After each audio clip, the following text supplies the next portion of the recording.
En 1982, l'OLP et toutes les organisations palestiniennes ont été expulsées de Liban.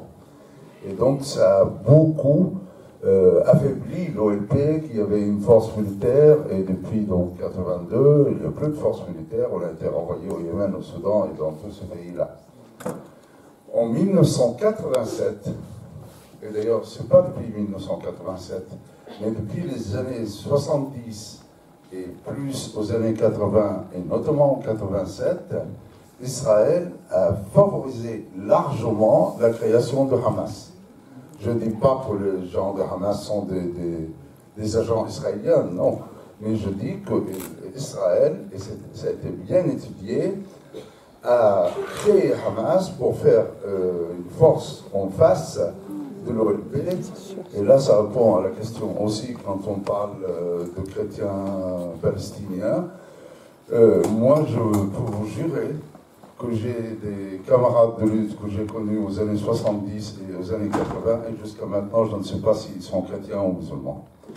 Parce que l'esprit de l'OLP, c'est une organisation à 100% laïque, et on ne fait vraiment pas la différence entre chrétiens et musulmans. Et justement, Israël a toujours favorisé, que ce soit au Liban ou en Palestine, de montrer, essayer de créer un climat pour faire croire que le conflit est religieux, alors que c'est loin de là. En 1993, il y a eu les accords d'Oslo. Alors, au moment des accords d'Oslo, moi, je ne croyais pas, ni mes oreilles, ni mes yeux. Je ne m'y attendais pas.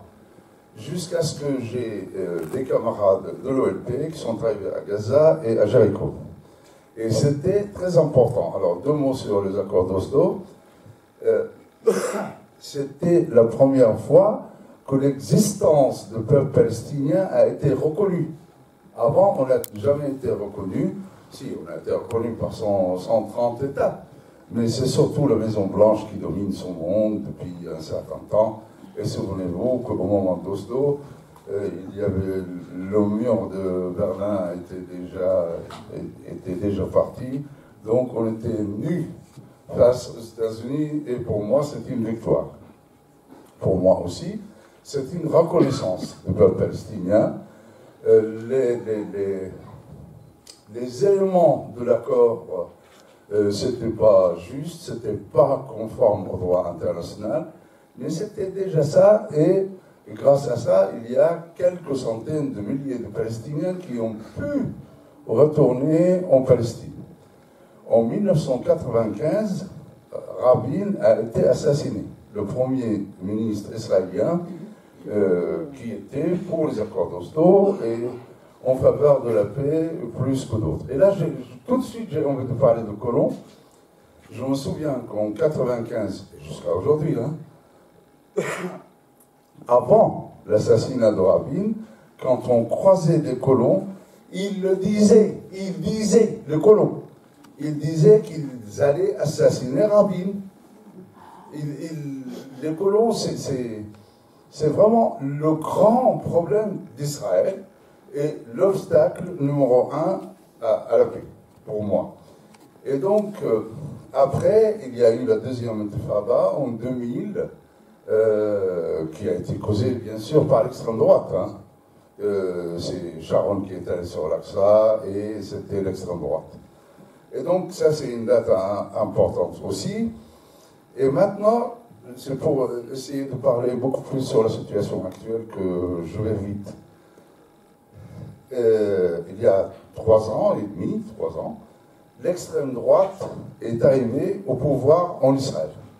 Quand on parle d'extrême droite, on parle de Ben Gvir, de Smotrich et tout cela.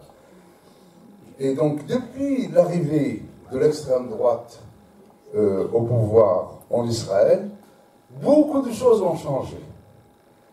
En premier lieu, surtout, avant l'arrivée de l'extrême droite, quand il y avait des colons qui agressaient les Palestiniens avaient envie qu'il y ait des soldats israéliens par là pour essayer de les protéger, même si jamais un soldat israélien a tiré contre un colon ou a embêté vraiment un colon, mais les soldats essayaient de protéger le Palestinien.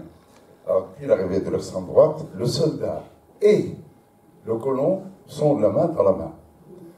Et ça, c'est vraiment un tournant dans la vie quotidienne des Palestiniens en Palestine.